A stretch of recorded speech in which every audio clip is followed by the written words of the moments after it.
Hey everyone, and welcome to The Explainer. Today we're diving into the incredible, often invisible, engineering that keeps our tallest buildings standing firm when the planet throws its worst at them.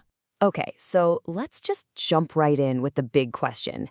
You ever look at one of those massive, gleaming skyscrapers and just wonder, how in the world does that thing not snap in half during a huge earthquake or get pushed over by hurricane winds?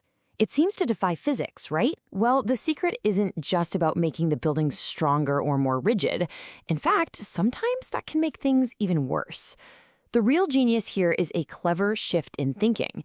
It's less about brute force and more about elegantly managing and taming absolutely massive amounts of energy. So here's how we're going to break it all down. First, we'll look at the core problem of all that destructive energy. Then we'll explore the big idea, creating an exit ramp for it.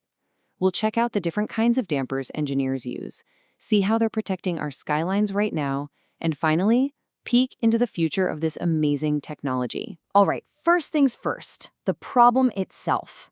When the ground starts to shake, it's like a giant is pumping an unbelievable amount of energy into the base of a building.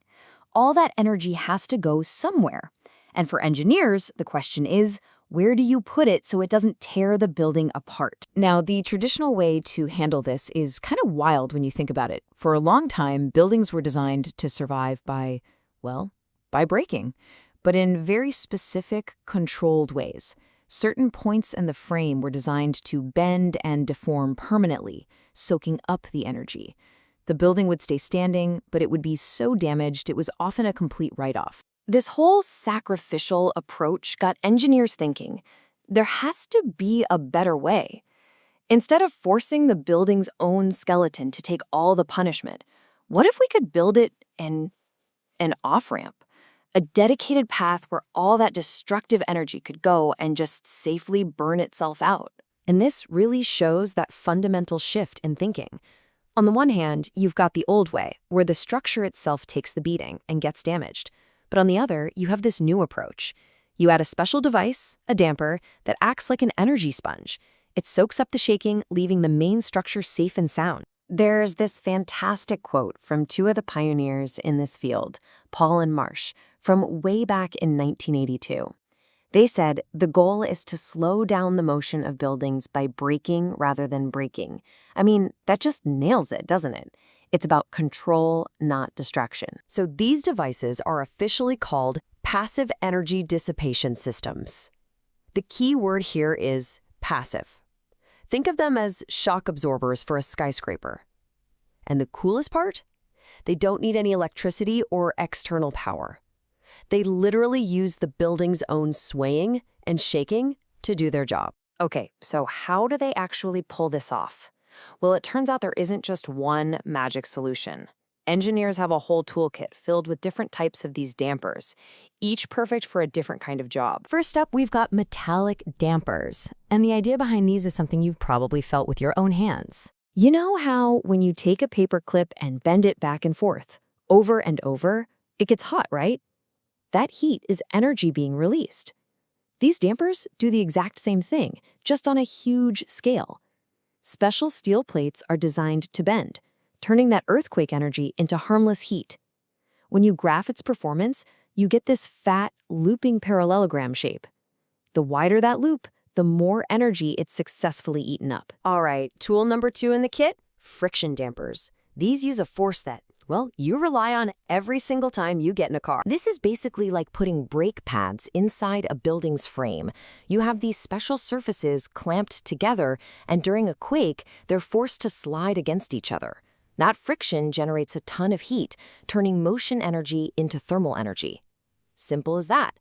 Its performance graph is a clean, perfect rectangle, which tells engineers that it provides a very consistent, predictable braking force. And finally, we get to the really high-tech stuff, viscoelastic and fluid dampers. This is technology that was originally developed for the military and for aerospace. Think missile silos and stealth bombers. Imagine trying to push a piston through a cylinder filled with super thick, gooey honey. It's incredibly hard to do, and the faster you try to push, the harder it resists. That's exactly how these work. When the building sways, these dampers push back hard. Their performance graph is a smooth oval, an ellipse, which tells us their response is much more sophisticated. The braking force they provide actually changes depending on how fast the building is moving. Now, this isn't just stuff you see in a lab or in engineering textbooks. This technology is all around us, quietly doing its job, protecting some of the most famous buildings on the planet as we speak. I mean, just look at this list. The original World Trade Center towers used them to handle wind. The huge Columbia Center in Seattle, too. And then you have critical buildings like hospitals in California, using them for seismic protection. It's in brand new construction, and it's used to retrofit older buildings to make them safer. It's everywhere. And we are not talking about just a few small devices here. Take the San Bernardino County Medical Center, right in the middle of a major earthquake zone. It relies on a system of 184 of these massive, high-capacity fluid dampers. That's the kind of protection you need to make sure a hospital can keep running after a huge earthquake. So where does this all go from here? Well, like with everything else, the technology is getting smarter. We're now moving from these purely passive systems to something called semi-active. So what's the difference? A passive system is set it and forget it. It just reacts. But a semi-active system has a brain. It's got sensors that feel the shaking, a computer controller, and it uses just a tiny bit of power, say from a battery, to change its own properties in real time. It can instantly become stiffer or softer to provide the absolute perfect amount of damping for that specific moment. It's a total game changer. Which leaves us with this final thought. As our cities keep reaching higher and as we face bigger environmental challenges, maybe the true foundation of our future isn't just the concrete and steel that we can see. Maybe it's this unseen technology, these hidden protectors that are breaking our cities instead of letting them break. This is the stuff that makes our modern world possible. Thanks for joining us on The Explainer.